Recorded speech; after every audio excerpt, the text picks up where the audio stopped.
চাপেতে যদি ওই ঝঞ্ঝাট গো নামা ছাড়া যে সবে কার গো নামা ছাড়া যে সবে কার গো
শুধু গজল শুনলে ওয়াজ শুনলে হবে না ইবাদত বান্দা মুসিবত হয় হে আল্লাহ আমি দোয়া চাই তোমার দরবারে আমার সাদাত করেছে তাদের বাবার কাছে যেন মানুষ কবরে যায় যেন কোনো বিপদ দিও না খুব ভালো করে ওয়াজ শুনলো হ্যাঁ মরা মানুষ কবরে যাচ্ছে জ্যান্ত মানুষ কবরে যাচ্ছে যেন বিপদ দিও না ওয়াজ শুনলাম ওয়াজ শুনে চলে গেলাম আচ্ছা বাড়ি যাওয়ার পর এই ওয়াজ আমাদের আর মনে থাকবে বলে মনে হয় হ্যাঁ বক্তা বলে গেল আজকের বলে গেল বক্তা আপনারা রাগ করবেন না অনেক জায়গার কমিটি আছে অনেক জায়গায় প্রোগ্রামে যাই অনেক জায়গার কমিটি আছে ধরে নেন বক্তারা বলে গেল যে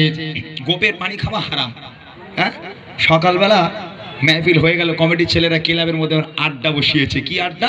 এবার কত খরচা হয়েছে কত বেঁচেছে কিলে পিকনিক করা হবে এগুলো নিয়ে আড্ডা হবে তাই কি করে চলে এটা সারা রাত জেগেছি ঘুম ঘুম ভাবতে একটা কাজ কর ওই বাঁদড়িয়া মোড়ে এরকম বোতল পাওয়া যায় না বোতল কিসের বোতল আপনারা বুঝেন না বোতল পাওয়া যায় একটা কাজ কর চুপি চুপি একটা ল্যাগ তাহলে ঘুমও পাবে না হিসেবটা ভালো হবে তাই নিয়ে আসা হলো একটা বোতল হ্যাঁ কারণ সবাই মিলে গোল টেবিল করে বসেছে বসে গেলাসে গেলাসে ঢেলে হিসাব হচ্ছে গল্প হচ্ছে আর একজন বলছে কালকে যে দামি বক্তাটা এনেছি এত সুন্দর ওয়াজ করেছে না এক ডোক মেরে নিল আমার পাশ থেকে আরেকজন বলে আর একটা বক্তা এসেছিল সে অতটা সুরটুর ভালো না খালি কোরআন হাদিসের কথা বলে এক ডোক মেরে নিল আর একটা পাশে ছেলেও কি করছে গল্প ওরা করছে আর ও ঘুম তুলে মদ খাচ্ছে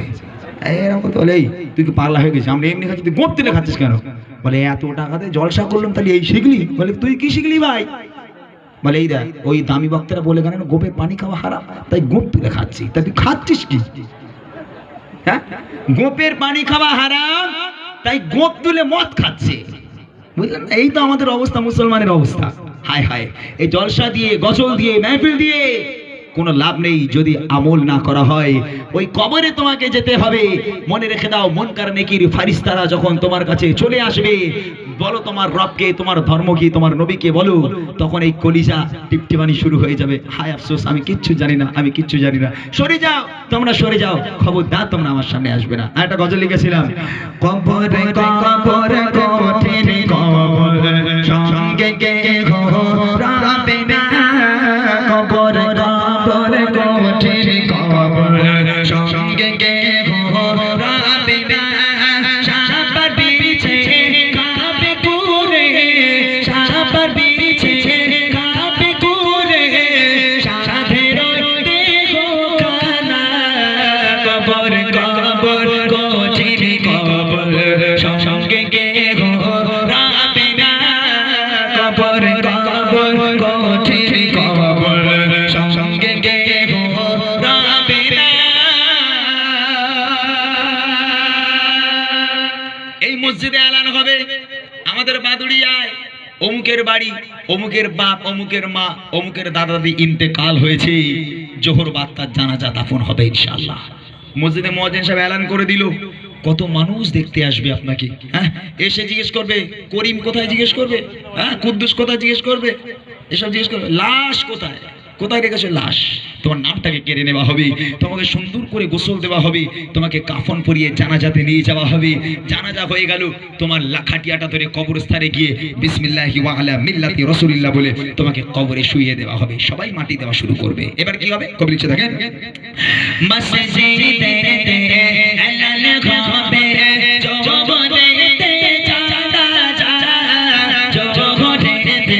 জানাজা সারা জীবন আয়েশে আরামে করেছো নামাজ কাজা করেছো নামাজ কাজা কি যে উপায় হবে তোমার, কি যে উপায় হবে তোমার, তওবা করা হলো না। কবর কবর কঠিন কবর সঙ্গে কেহ রাবে না, কবর কবর কঠিন কবর সঙ্গে কেহ রাবে না। সাপ বিছে খাবে কুরে সাধের দেখো খানা,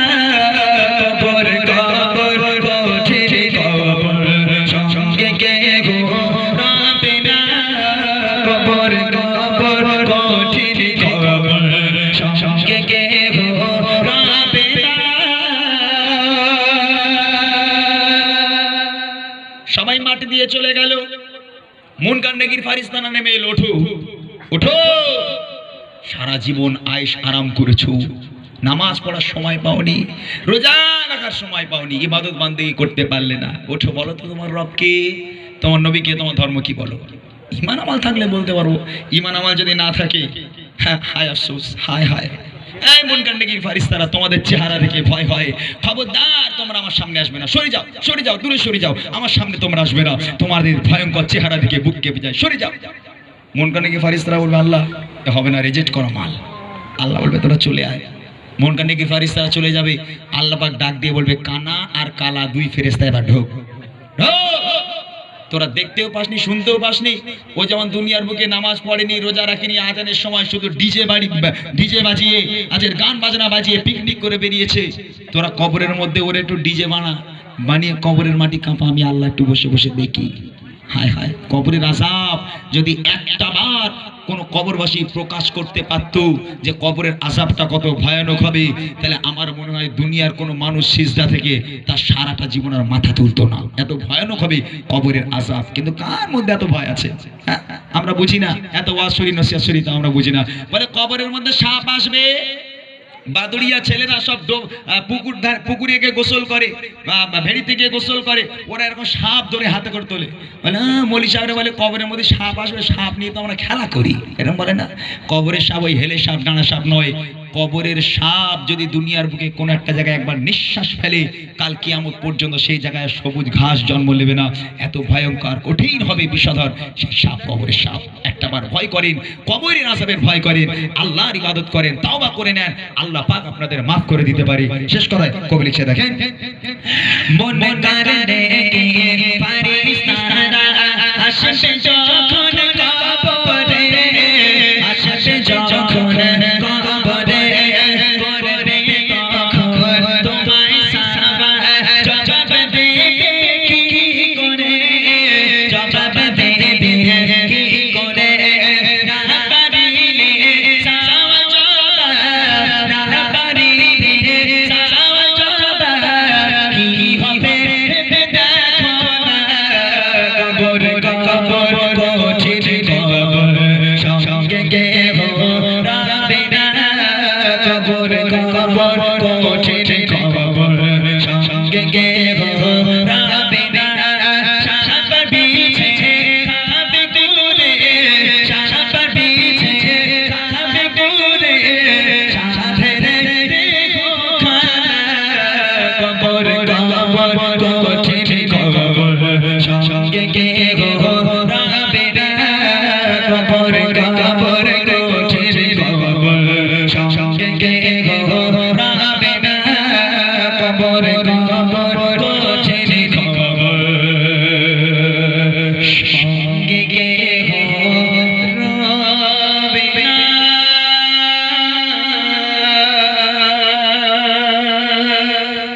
মাশাআল্লাহ। শুনলেন দুটি ঘটনামূলক কালাম।